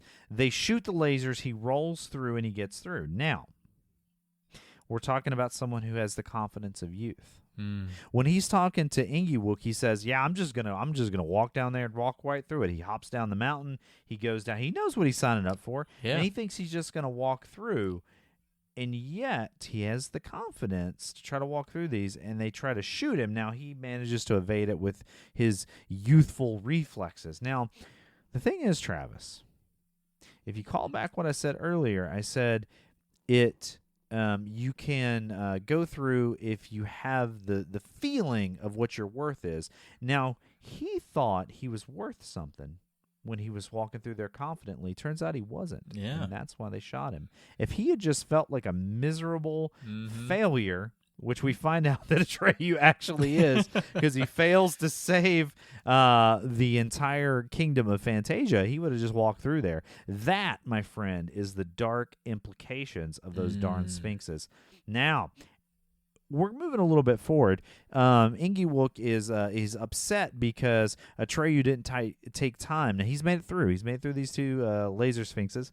He didn't take time to find out about the second gate, which turns out to be a mirror that shows you its true self. Shows you your true self, and says that men have fled screaming from the sight of their inner selves. Now, Travis, again, you and I talked about this. If I had to pick between running away from my inner self or being burned alive by laser beams, I'm going to run away from my inner self because I've been doing that for the last 30 freaking years. So I feel like maybe Ingewook was a little off base with his statement here. Don't you think? Yeah, I agree with you there. I mean, Ingewook, mostly nerd. You know, he's looking at it from a very highly scientific, he wants reason and logic. And when it comes down to it, there's just no place for that in this world and what's being done here. So he kind of plays himself by thinking about it too much, because the whole trick, don't think about it at all. Don't think about it at all. Well, Atreyu ends up heading all the way through. There's some very obviously plastic snow that's falling everywhere. He ends up at a mirror. All right, and this mirror that's supposed to show him his inner self, his true self, he sees, oh my God, he sees Bastian reading the book. And this is not the first little bit of foreshadowing, but it's the first direct inclination that we get that Bastian might be a part of this story, even though he's supposedly reading it in this attic somewhere in New York City. So we see that there's a moment where Bastian steps back. He chucks the book, which again, hey, bud, this isn't yours. You just borrowed it. Right. Could you not break it? Yeah. That's kind of a problem. But after a moment of looking at the book that he's just, at bare minimum, I'm a comic book guy, so seeing the pages of any book creased just, oh, God, it just gets into my soul and makes me feel terrible. But he looks at it, he picks it up, he returns to continue reading. Now, Atreyu sees the mirror gate. It has kind of restored itself. It's just a picture of him. He reaches his hand through, as you would do to just check it out and make sure you're not going to die when you walk through it. He walks through it, and then he meets the Southern Oracle. Now, the Southern Oracle, this is that sort of Michael Whalen-esque art that I was talking about before. He's standing before these two. And now, they'd already built these sphinxes, I guess, in practical effects. So they're like, hey, man, we need to use those again. Let's just make those the oracles. We'll chop off the nips so those aren't popping so profoundly, and then we'll make them blue. Make them blue. And those are the oracles. I won't belabor this too much, but they start sort of falling apart, indicating that the nothing is getting to them as well. And they say, look, all you got to do, Atreyu, is find a human child. What? Yeah, that's all you need. Get him, and get him to name the Empress a new name, which I don't know if the Empress consented to this, but it seems a weird fine print in the contract of the nothing, but we're just gonna go with it. And so he gets excited. He's got a cure. He's got a way out of all this. So he heads off and he returns to Falkor. He's screaming Falkor the hallway. He somehow they don't indicate this, but he gets back through not only the mirror gate, but he somehow gets back through. Maybe his confidence was high. He actually was worth something at this point. He rolled so he 20. Just rolls right back through the rolls right back through the two sphinxes. I don't know. They don't show that. The next scene we get is him riding on Falkor's back in search of Fantasia's borders because he thinks that's where he's going to find a human child. Yes, but they encounter the nothing instead. Loses track of Falkor. Next thing you know, just awakened like on a beach. He's got these snakes eating snakes around his neck. That's all he's got, the Aran around his neck. And he runs into No, Travis. He's lost the Orin at this point. He's lost it? Yeah, he's lost it. It's down at the bottom of the ocean. Oh, okay, that's right. We were watching the same movie, and I was thinking if you were paying attention. Very good. So he still had that around his neck. But he runs Trav. my favorite part of this next area, because I swear, like, very soon in this movie, it loses a lot of what made Trav as a kid very excited to watch it. It gets very preachy and just talky. No action, no rock biter. But we do get to see the rock biter. He reemerges, our pal from earlier in the movie. You're wondering, when we were going to the Ivory Tower earlier, did he make it? Well, we run into him here. And he laments that his pals, the pals that we met earlier, Night Hob and Teeny Weeny, they were taken from him by the nothing. Oh, no, we've lost them. And he mourns the fact, he wasn't able to protect them, and now he's awaiting the same fate. He as a strong rock, 50-foot tall rock that eats rocks, even he is susceptible to the nothing. Nothing is safe. Nothing is safe. Travis, this monologue where Rockbiter is like, look at my hands. Oh, it's so sad. I always thought they were big, strong hands. But they could not say. It reminds me. It's so. God, this is the part where I teared up. Like I'm tearing up right now, just talking about it. Like he's given up because he could not save his friends. He's like, I'm just gonna let the nothing take me because I couldn't save my friend. It reminds me of that Edgar Allan Poe poem where he says, "Oh God, could I not save but one from the pitiless wave?" That is exactly what Rockbiter is feeling here, and it is horrible, man. Everybody talks about Artax going down, and don't get me wrong, that brought some sniffles and some real sadness to me. But man, Rockbiter not being able to save his friends, oh man! And again, he's my favorite character. And people say, the old parable about getting blood from a stone. Travis, you didn't get no blood from a stone in this scene, but you got tears. Rockbiter was straight up crying. So poetic. Like rocks were crying. It was so bad, man. Oh man, everybody's crying. So even Bastion, it flashes to him. He's reading the book and he's sobbing pretty hard. Everybody's having a rough time with that scene. It's rough, man. So Atreyu's like, man, I got to ditch this scene. This is depressing as hell. So he heads into a cavern, which is near to the shore where he's found himself.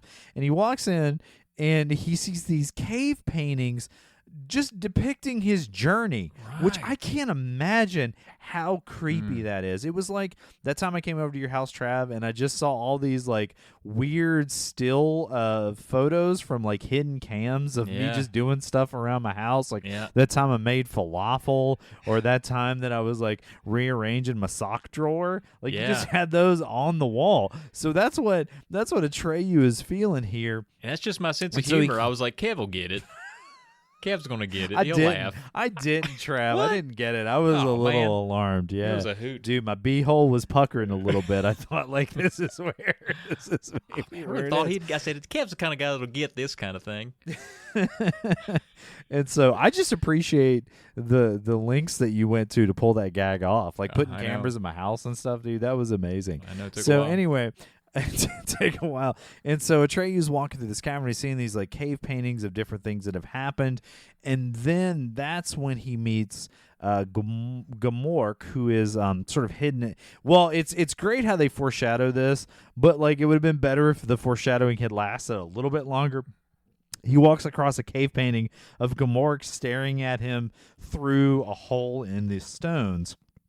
And he turns around, and there is Gamork. Now, he is sort of in this crevice off of the... It's not a cave. It's like a ruin, like a castle ruin, that sort of thing. He's sort of in this alcove that is kind of fallen to disrepair, and him and Gamork have this dialogue where Gamork says, like, hey, man, look, I work for the... And I bet, Travis, the book probably explains this a little bit better, because his logic makes no sense in this. He's like, look, I work for the power behind the nothing. Once everything's wiped out, which, again, there's nobody to be in control of, he's like, I'll have all the control. Great. Makes no sense, Gamork. But you are a wolf. Maybe you don't have those higher brain functions. So they have this like entire dialogue that plays out. And Gamork says, hey, I was sent to kill Atreyu, who is supposed to be able to save Fantasia. And I didn't want that to happen because I'd have this power. And that's when Atreyu, and you and I talked about this too, the Gamork puppet is probably, for me, the worst. And I don't know if it's because they tried to make it too expressive. I feel like maybe if they had pulled a little more not George Lucas, Steven Spielberg, Bruce, action with, obviously in Jaws, where they kind of concealed him a little bit more, maybe the expressions wouldn't have seemed quite so hammy. Yeah. But anyway, they did it, and Gamork comes charging out. Now, this is as a disappointing final battle in a movie as when Robert Muldoon, you like the whole, like all of Jurassic Park, you're thinking like Robert Muldoon is the baddest mamma jamma. He's like, clever girl. Mm-hmm. Like he just seems like the baddest mamma jamma from all of Australia. And you're like, man, he is squaring up with these velociraptors. And literally he just gets eaten by a velociraptor within like 30 seconds of trying to square up with these darn things. Well, that's basically what happens to Gamork. It's so anticlimactic. Somehow Atreyu finds a perfectly shaped knife rock and stabs perfectly shaped Gamork. knife rock. I mean, you couldn't dream up a knifier rock. It was unbelievable. Cavemen tried for years to get that rock, and Atreyu just found it on the ground. And I don't mean to be a jerk, but like I've done some of the knapping, because it has a K in it, but napping with rocks to try to make arrowheads and that sort of stuff, just messing around with that. And you really need obsidian to do that. And this was like clearly, well, it was probably like baked clay for the prop, but it looks like granite or something along those lines.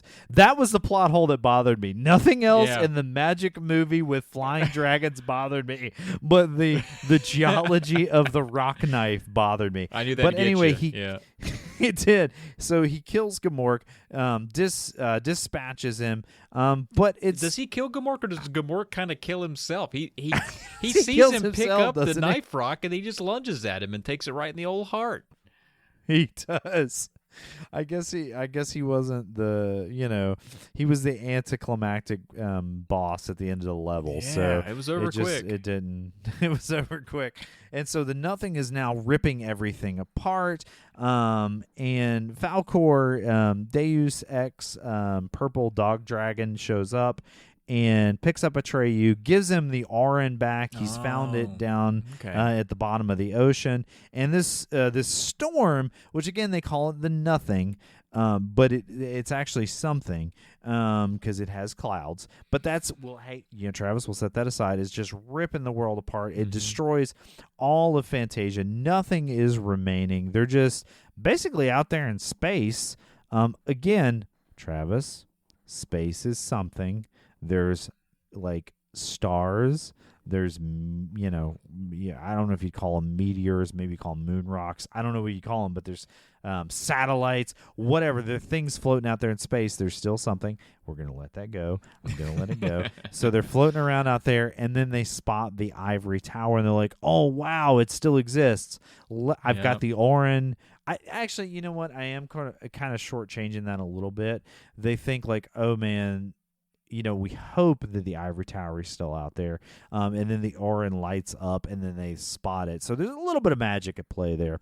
And so Atreyu heads to the ivory tower. He finally meets the Empress, who turns out to be a Padme-esque, childlike Empress, and she asks Atreyu why he's so sad, and Atreyu's like, well, man, hey, I screwed up. Yep. I mean, I don't know if you looked outside recently, but your whole kingdom is just a bunch of floating rocks, and then there's one purple dog dragon that's out, pink dog dragon which out there. Which is admittedly sweet, but it lacks a lot of what we'll need to sustain life here for some time. You're mostly just, Travis, nothing. I'm just saying, if I lived in an ivory tower with a pink dog dragon, I'd be fine. I'm set. Good.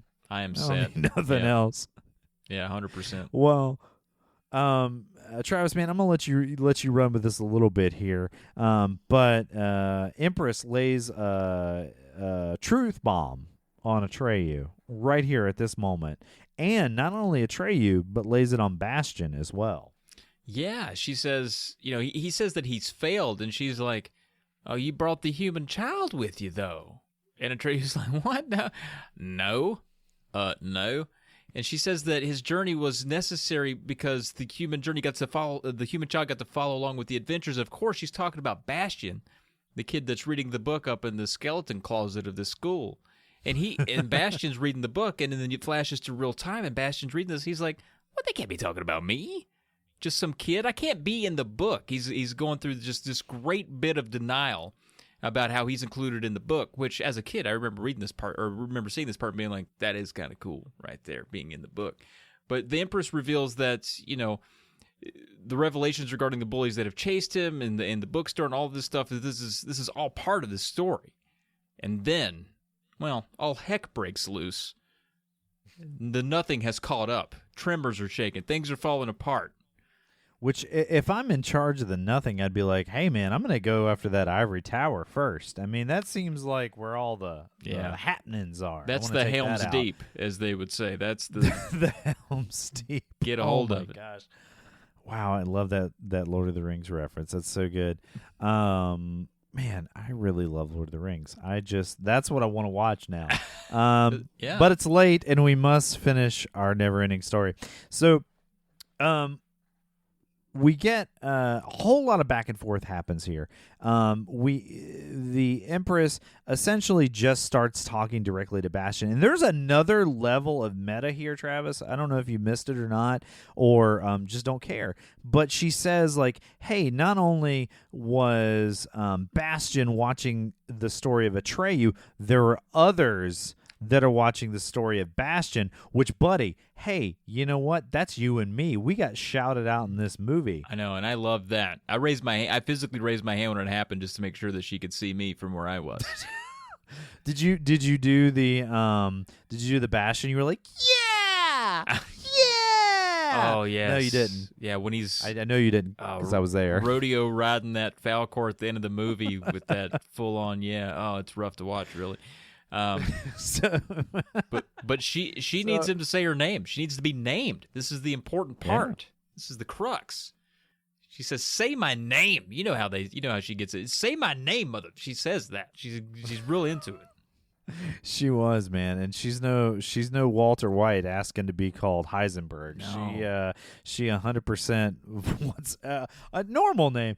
And so, okay, all right, I'm gonna kind of fast forward through this because the ending, I mean, it's they try to tie up all the loose ends, but so Bastian goes back and forth. He's remembering what his dad told him. Hey, man, you can't have your head in the clouds all the time, and he's like, no, the book can't be talking. Okay, it's definitely talking to me. 100%. He gets super excited. So he goes to the window, shouts out some unintelligible garbage. I don't even know what he said. Apparently he said Moonchild, which turns out that's going to be the new name of the Empress. Now, there's a loose thread throughout this where he talks about like how much he misses his mom and then like how pretty her name was, and it's like I really wanted you, and the director / writers confirmed that Moonchild was not the name of his mom, and I was like, God, man, what a great circle completion if he had named the Empress after the mom, unless it was like Lou Allen. Yeah, that's a good point. Just, shouting that into the storm. But anyway, he names the Empress. Or like it sort of saves the day. Maud. Oh, that'd have been rough. Sorry, I was still thinking of old lady names that would have been gross. But keep going. Or if he just like, you can name somebody anything you want, so he could have been like Limber, like anything you want, and something really bad, right? And so anyway, he ends up having this sort of face-to-face with the Empress. Sebastian's sucked into this void, and she's holding the last little grain of sand from Fantasia, and she says, you can bring it all back by just making some wishes. Now, Travis, I have been a child who was picked on by bullies in my life. I believe know that surprises you is by the fact that I'm such a cool, confident individual now, right? You contain your anger very well, yeah. Yeah, I'm fine, Travis. Everything is fine. And so Bastian does exactly what I would do. He uses his first wish.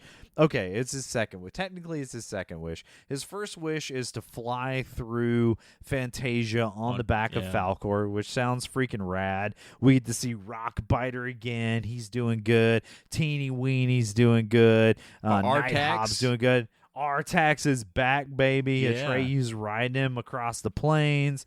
Everything's going good. And then Falkor says, hey, man, what do you want your second wish to be? And he says, I want to torture the bullies who were mean to me. Right. So, boom, somehow there's a interdimensional crossover, and now Falkor and Bastian are back in the ordinary world, as they call it in the mythos of the NeverEnding Story, and he's chasing his bullies down. Again, you and I were talking, you've been in New York City, I've been in New York City. Especially in the 80s, this was a well-manicured alleyway, and it was probably because they had 75 dumpsters for people to put the trash in. And trash and and he's hay. chasing these trash and hay, exactly. And so he's chasing these bullies down the streets and down the alley in New York City. Yeah, it's you're right. Very clean New York City. The kids do it comes full circle. They jump into the dumpster. And one thing that I caught is graffitied on the wall, just to give you an idea, because 80s New York was notoriously bad. It's the reason that the Teenage Mutant Ninja Turtles exist, okay? You guys following? The Turtles exist because of New York's crumminess in the 80s. But the only graffiti in sight on the wall is spray painted actually quite elaborately. It says Pinhead Power, and I'm not sure if that's I'm not sure if that's bad. Should I be saying that? Is that bad? Pinhead Power? I mean, I'm just thinking about the character from Hellraiser is what I'm thinking about, who was technically bad, but everybody loves him for some reason. Literally, the guy is a demon from hell, and people are like, I like that Pinhead. I like the cut of his jib. His jib is a decent cut, but he didn't come out for 3 more years, so I don't know what they're referencing on the walls of New York City. Pinhead Power. But anyway, we get the bullies get their comeuppance. So the only person really in, and not to close it out here too soon, but we just never see him come full circle on that I owe you your book back I stole, Mr. Coriander. That never comes full circle. Well, I think like Chronicles of Narnia-esque here. He probably goes on some more adventures, which the narration sort of leads us to believe, and then he, I guess, returns the book, or maybe he passes it on to the next custodian of the NeverEnding Story. I don't really know, Travis. That custodian needs to pay some attention to that attic. Is all I'm saying. He really does. You know, I do have some thoughts on that. I mean, like, you know, you don't have to clean it every week, even every month, but like tidying up every once in a while so people can find what they need up there, probably a good idea. I agree. Yeah. That's it, Travis, man. That brings us to the end of the movie. I mean, it's a happy ending, you know. All the sadness is erased. And Bastion is just, man, he's living the good life, you know? Yeah. I mean, his mom's still dead. I mean, that's a bummer. Yeah, his dad's still got that Tang and eggs addiction that is not going to lead to a long, healthy life. But you're right. Yeah, I mean, you know, you cross it with the book. There's a lot more to go. Bastion spends a lot more time in Atreyu's world, a lot more time, a never-ending amount of time in that world. So I think the movie did a really good job of picking a good spot to shut her down. I think it works well as a kid's movie when you stop it right there. And so in the end, you know, I like the movie. I think it still holds up as, you know, if you enjoyed it as a kid and you want that nostalgia tickle, I think it still offers that up. It's got plenty of potholes and bullcrap, but I mean, you knew that when you watched it 25 years ago. You know, Travis, I don't have that nostalgic feeling for this. If somebody pulled this out and were like, "Hey, man, would you want to watch NeverEnding Story?" I'm like, yeah, I'll watch that. It's just kind of cool and weird enough to you feel like every time you watch it, you're going to catch something different. It's not simple. Even though the plot it's still like there's plenty to see on screen. There's these weird characters, this weird dialogue. You always feel like you're uncovering something new every time you watch it, at least to me. Yeah, you know, and I'm over here like, you know, talking up the 80s, the movies that we grew up on, the 90s and all that sort of thing about being, you know, more upfront about dark tones and dark themes. But you know, man, I mean, even these kids that grew up in the early 2000s and stuff, like Finding Nemo, you know, that fish has his whole family murdered by barracuda in the first like minute and a half of the movie. Up is rough. I mean, Up. Yeah. Oh Lord, man, I'm tearing up just thinking about it. So, you know, kids movies, and I guess in some way, you know, putting some of those themes into kids' movies makes it easier for parents because they don't have to have as many intense conversations with their kids. Yeah, you just have to reference it. Like, Grandma's dead. You remember the horse from NeverEnding Story? How it drowned in the mud? We're going to be doing that to Grandma on Sunday at 6 p.m. We're going to be dropping her Why down. did you hype that like a professional wrestler? You're like, Sunday at 6 a.m. we're putting Grandma in the mud. Just preparing them kids for that gravesite service, because the wake ain't nothing. It's the gravesite service that gets you. Boy, that's rough. Yeah, when they're like lowering that casket down. Man, that's tough. But at least you know, if you could draw parallels to the movie you just watched, like, oh, by the way, you remember the horse part? Grandma, we're doing that. You don't have to say much. Just say, remember the horse part, and give them a day and time. They'll get it. Jeez, Travis, where were you when my grandma died? You would have made it so much more, at least understandable for a young fella, because I definitely had a hard time with that, man. Well, on a budget of $27 million, this absolute classic went on to make $100 million at the box office, and of course, as you and I have alluded to, emotionally scar a generation. Now there were some sequels, which you've seen, I haven't seen. Apparently weren't very good. They're rough. And even a short-lived animated television series. Now, have you seen the television series? No, but I'm interested in trying it out. Just gonna take it for a test drive. Maybe watch the first episode or two. I'm so curious. I would love to see what's going on with that. God, I would like to watch some of the characters from this world, but not in like an infinitely depressing, like terribly traumatic, you know, exponentially apocalyptic world. Like, I would just like to watch some stories from Fantasia. Yeah, but it needs to be animated by Ralph Bakshi. He needs to be the one in charge of this. The guy that did the old school Lord of the Rings cartoon. I feel like that is the perfect amount. I mean, we're drawing a lot of Lord of the Rings parallels. Maybe that's it. But he also did like Wizards and Fritz the Cat. But I feel like that style of animation would fit perfectly for this. I'm sure he didn't do the cartoon. I'm just saying I wish. If I had a wish, that would be it. I'm thinking the guy that did the Watership Down cartoon, or maybe the person, or maybe Todd McFarlane who did Spawn. Oh yeah, just go really into the real visceral. A lot of viscera in that. Now, not to mention, not only is it the sequels and all that, but there were like a host of musicians of a certain age, and not to point out you, me, Travis, but of a certain age, that were influenced by this film, including the neo metal band Korn. Really? Korn wrote a song called "The Nothing." I mean, of course, also there was a band named Atreyu. Yeah. But that's less interesting than the fact that you hit me up and said, "Hey, Kevin, you want to go see Limp Bizkit coming up?" And I think you and I are going to go see Limp Bizkit, which we might have to report back on what we think about that. But I'm going to set that aside. I'm not even going to give you a chance to respond. Oh, dang. I'm just going to call you out on it and I'm going to let it go.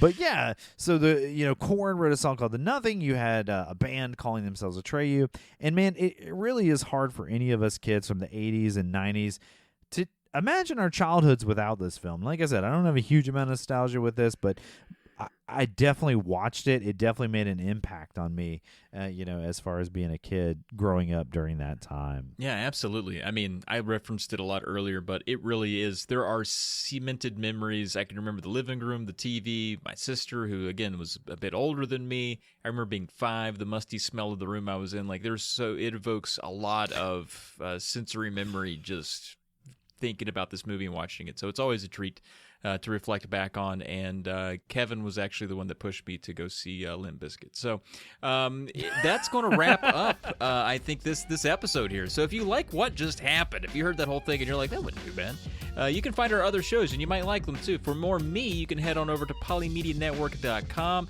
We've got some other podcasts over there, a lot of video game stuff. We got some other stuff, drinking stuff, indie quest for indie games, etc. A lot of cool stuff. And if you like Kev, you can seek out the podcast Blue Peg, Pink Peg. If you like board games, a lot of board game stuff over there. He's also working on a beer and weird podcast. If you find yourself drinking a little bit of beer and getting a little bit of weird, that might be up your alley as well. If you like both of us at the same time, if you know what I'm talking about right there, you can catch us live on stage performing improv comedy with the Big Lick Conspiracy. We hang around the Roanoke, Virginia area, so if you're within a tank of gas distance, make your way down and come check us out. We're a pretty good time. And we also want to thank our pal Harvest Black for our theme song, It Bumps. And just like our Uncle Doug always says, to the wench, wench!